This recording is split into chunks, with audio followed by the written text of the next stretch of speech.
For a national disaster that will last more than 90 days may seem extreme, but it should be your minimum goal. You'll need the absolute minimum of at least 90 gallons of water per person to get you through the first 90 days. That includes all drinking, washing, and cooking. You simply cannot survive on less than that. From day one, start rationing your food and water. You will need months of food. Most view this as caloric needs alone, but make sure you're looking at the nutritional qualities of the food. Hello, Yahweh, Bahashim, Yahushua, Bahashim Rakakwadash. Double honors to the apostles of GMS with Teacher Ruel. Salutations to you brothers with the houses and hedges. Salutations also goes out to you brothers and few sisters that tune in to listen and learn. I'm the brother Malak from the Diligent Soldier Camp here in Boston, Mass. As always, I pray this lesson be edifying to the elect. Okay, the name of this one will be something along the lines of you should have been spiritually prepping, right? Or spiritually prepping is what counts. Something along those lines. Salakia. It's just like on the go, so I didn't really have one down packed. But yeah, man, you know, as you can see in the post-production, people are not so much waking up spiritually, but are waking up to the fact that, you know, something is imminent, you know, something is going to happen, or things are going to happen, something big.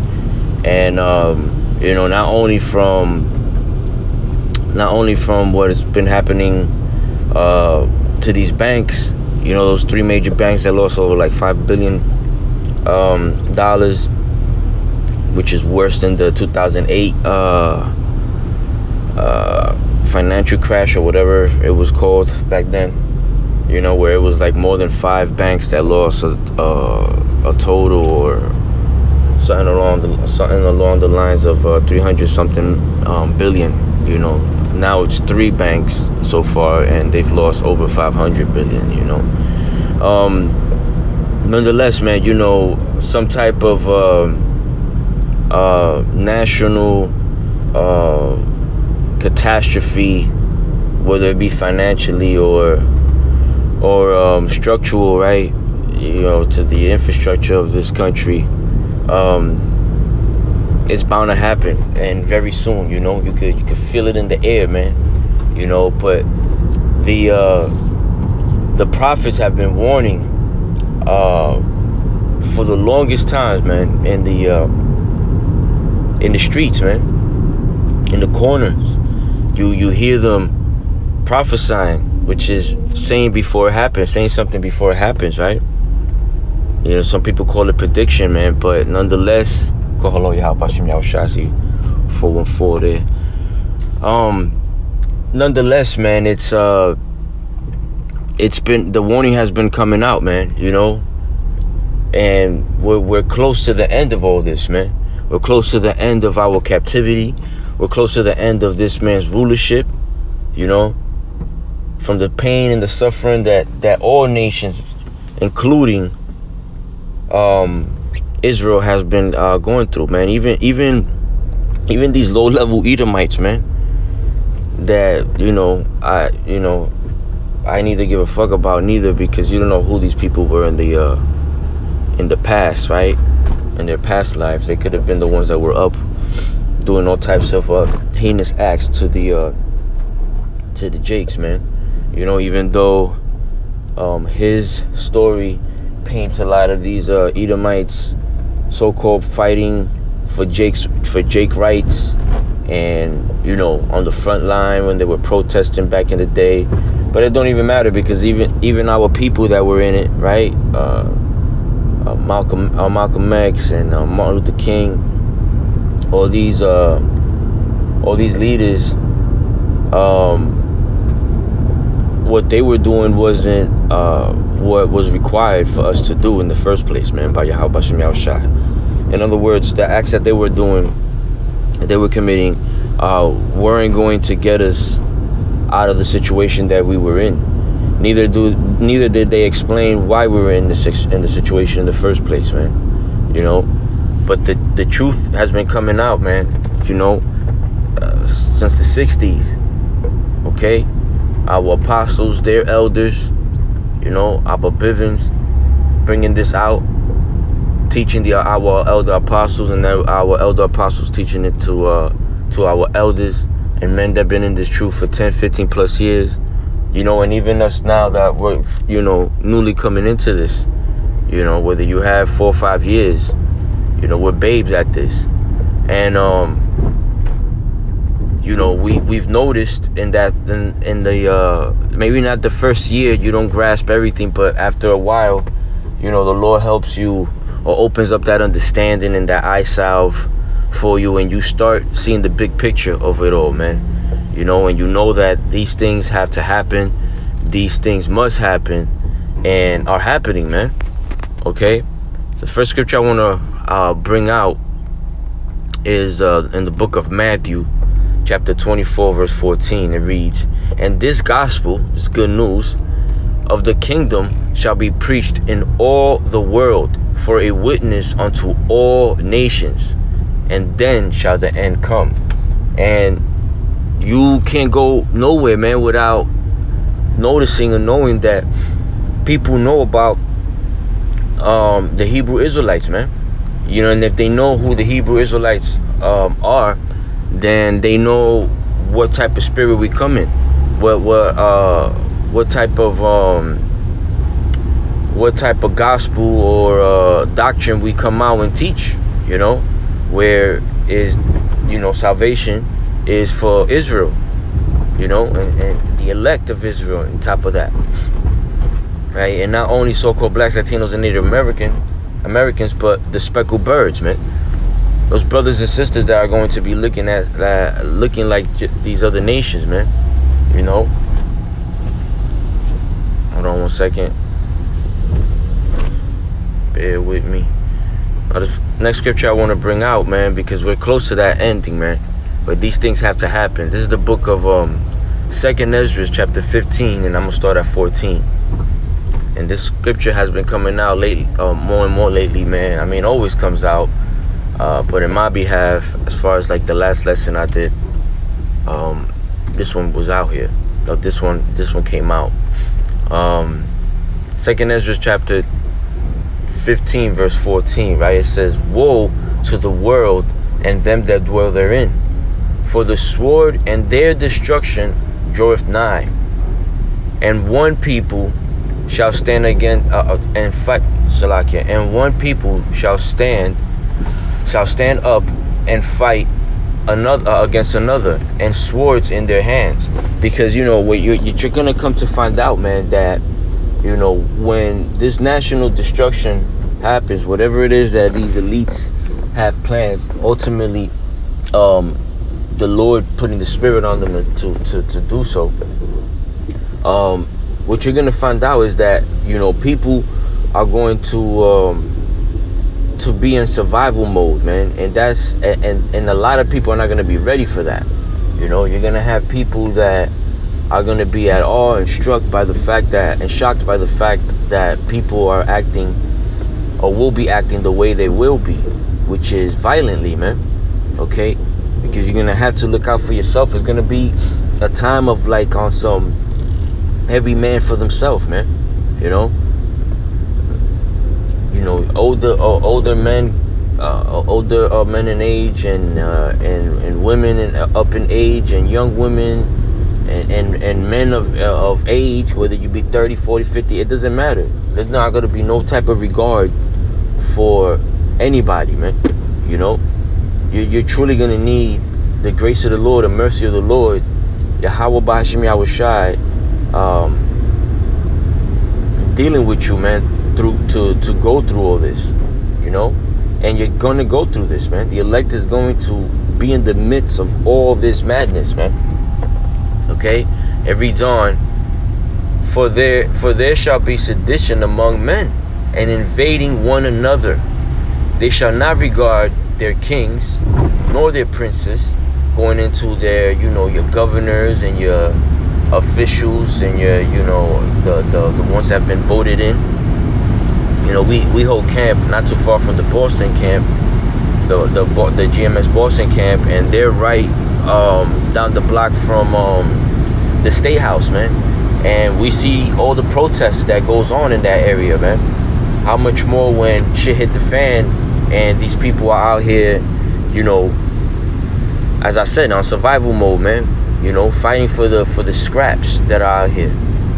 You know, upset and pissed the fuck off that for the answers that they can't obtain. And that's just in the beginning stages, man. After a few days, a couple weeks, man, everyone's gonna know that they've been abandoned by their government. You know? So it reads on,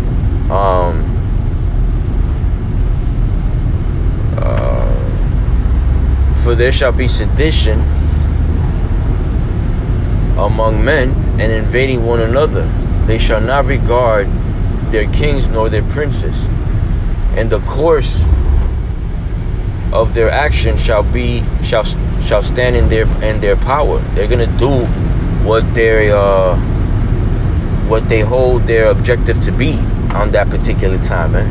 Whether it's going to the next building or next apartment to thrash it, you know, and ravish women and spoil the people's goods and foods, you know. Whatever it is that they're trying to do, they're going to that objective is going to be in their hands to do so, man. The power in their hands to do so, and which also explains or the scriptures talking about when, you know, you see January 6th, I think it is, or January 1st, January 6th, whatever they refer to, whatever day it is that they use to refer to that time when there was basically sedition, man. People were invading these government buildings, you know, because of the malpractice of this and the housekeeping, which goes into the word economy of this country, man. People were pissed the fuck off, man. You know. It goes on to say, verse 17, a man shall desire to go into a city and shall not, right? They're going to be blockades. Cities are going to be cut off. It's going to be on some Escape from New York, Escape from LA type of vibe, man. Much worse than that, man. You know, you take the book of Eli, what was going on in the roads that weren't safe for women or men, you know. What was going on in the movie Escape from LA, all the dangers that were in every corner. Escape from New York, you know. I think it was actually the Bronx.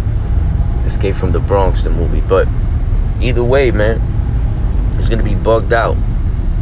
It's gonna be bugged out. Verse 18, it says, for because of their pride, the cities shall be troubled. And again, we're in Pride Month, man. So-called Pride Month.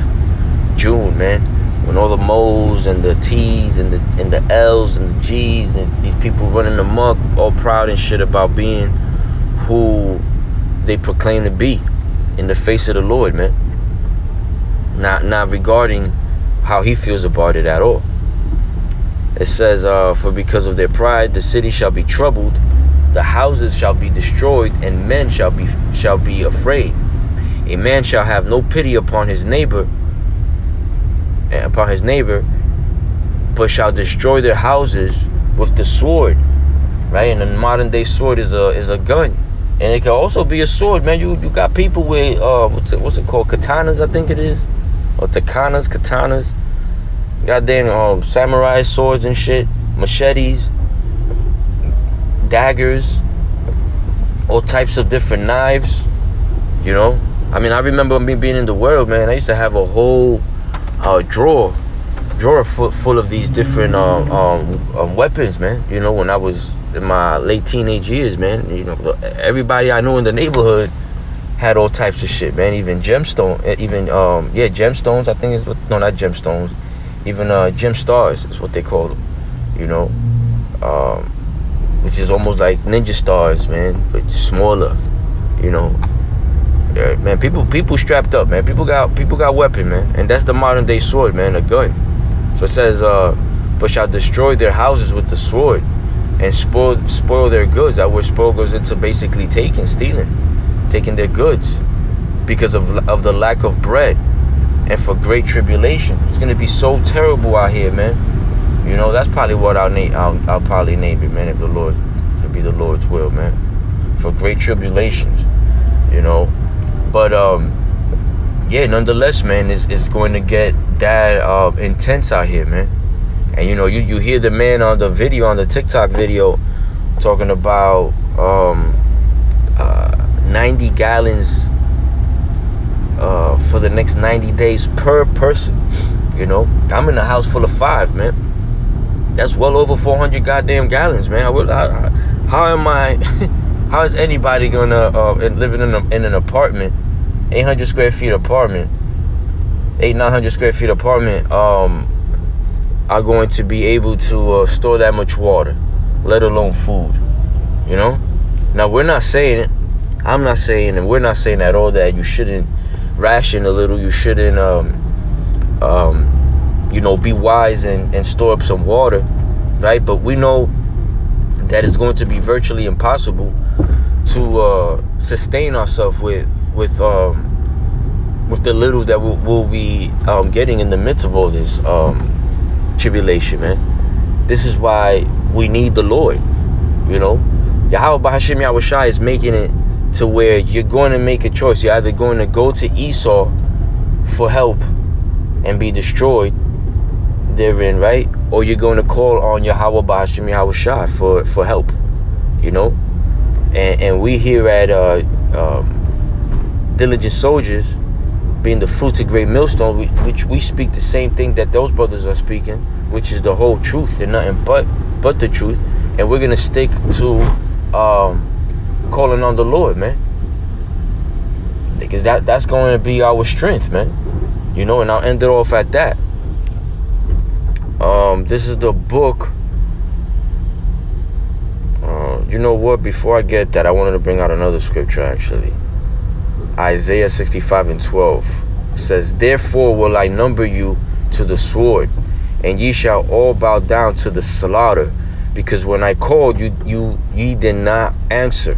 When I spake, ye did not hear, but did evil before mine eyes, and did choose that wherein I delight not." Right? And as I said earlier, man, we are in Pride Month. You got a lot of Jakes practicing these heathen customs, man, and these acts of abomination, man, that they shouldn't be into, man. You know, ultimately we know that the Lord put the spirit on them to do so. But this is what the Lord got for you, man. You know, since you didn't want to listen, you didn't want to take heed to the prophets out there speaking and teaching, yelling in the top of their lungs, you know, showing you who you are, showing you who your enemy is, but you chose to call out to your enemy, go to him for help. Well, you're numbered to the slaughter, man. This is verse 13. It says, "Therefore thus saith Yahweh Bashem Yahushua, behold," which means look, "my servants shall eat, but ye shall be hungry." Right? We're coming into a famine. And you know, as of late, there's a lot of fake ass food out there, man. I saw this one Jake cooking, you know, washing her I think it looked like steak at first, and after, you know, because, you know, as Jakes, man, we submerge our chicken or our steaks, whatever type of meats, man, we submerge them in salted water, or water with vinegar, or water with lemon, or all three, you know, combined to clean it out, right? And I guess it had a chemical reaction, and the meats just started falling apart, you know, where it was like exposing the glue that these people use to hold it together, so it could look like a piece of steak or ribeye or whatever, you know. So, you know, as I was saying, you know, we're in that time, right, where these meats are all fake and shit, and we're coming to a time there's gonna be famine. It's gonna be by design, right? These devils are doing that, but nonetheless, is still happening, man, right? So it says, "Behold, my servants shall eat, but ye shall be hungry." Okay, "Behold, my servants shall drink, but ye shall be thirsty." Ain't nobody gonna be looking for no sodas, no juice, none of that, man. It's gonna be water that's gonna be scarce out here, man.